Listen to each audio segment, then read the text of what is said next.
Hello बच्चों, let us read the question first. Sharp decline in dissolved oxygen downstream from the point of sewage discharge. Choose the incorrect option with respect to the above statement. इस statement के regarding जो ऊपर लिखी गई कि sharp decline in the dissolve oxygen होती है उसमें शार्प डिक्लाइन आने लगता है उस पॉइंट के बाद से जहां पर हमने सीवेज का डिस्चार्ज किया होता है. इस स्टेटमेंट के रिगार्डिंग कौन से इन चारों में से इनकरेक्ट स्टेटमेंट बोली गई है? First, causes mortality of fishes and other organisms. Second, leads to growth of fishes and other organisms. Third, there will be an increase in biological oxygen demand BOD. और fourth, caused by increase in bacteria and other microorganisms.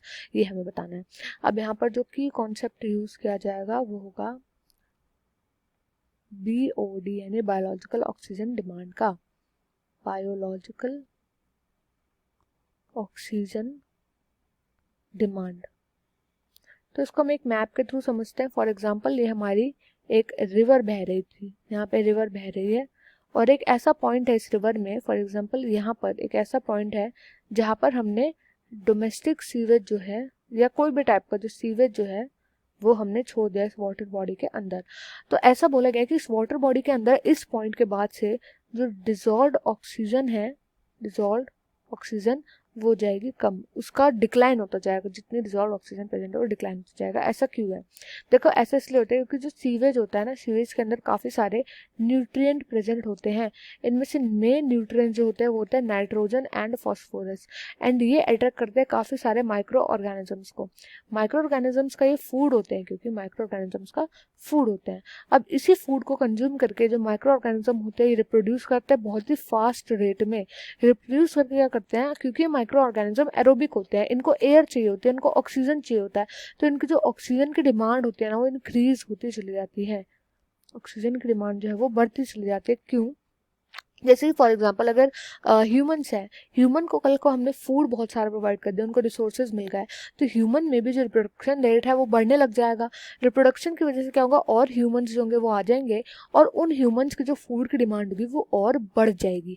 ऐसे आप समझे कि जो micro organism होते हैं जब इन्होंने रिप्रोड्यूस किया तो इनकी जो ऑक्सीजन की डिमांड है वो और ज़्यादा इंक्रीज होने लग जाएगी. एंड इसी को हम बोलते हैं बायोलॉजिकल ऑक्सीजन डिमांड. यानी कि जिस भी वाटर बॉडी के अंदर बायोलॉजिकल ऑक्सीजन डिमांड ज़्यादा है उसका मतलब क्या होता है कि उसके अंदर उतने ही ज़्यादा माइक्रो ऑर्गेनिज्म प्रेजेंट है.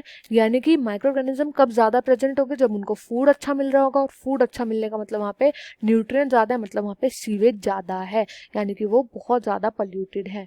ये हमें पता चल जाएगा कि कहीं का भी BOD जो है ज़्यादा है. यही रीज़न होता है कि सीवेज के ऐड होने के बाद से जो बायोलॉजिकल ऑक्सीजन डिमांड होती है ना वो इंक्रीज होने लग जाती है. अब यहाँ पे स्टेटमेंट 1 बोल रहा है कि it causes mortality of fishes and other organism which is correct. कैसे? देखो सारा का सारा ऑक्सीजन तो ये माइक्रो ऑर्गेनिज्म ले लेंगे. जो ऑक्सीजन फिशेज के लिए होना था डिजॉल्व ऑक्सीजन वो तो बचेगा ही नहीं ना.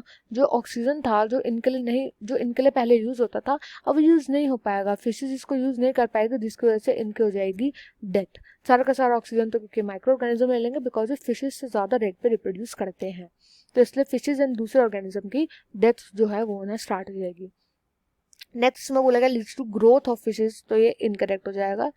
नेक्स्ट बोला गया है आगे there will be an increase in the BOD, तो BOD में इंक्रीज हो जाएगा क्योंकि हमने यहाँ पे सीवेज ऐड किया है तो पूरा ये प्रोसेस चलेगा जिसकी वजह से BOD में इंक्रीज जाएगा. तो ये करेक्ट स्टेटमेंट है थर्ड जो है.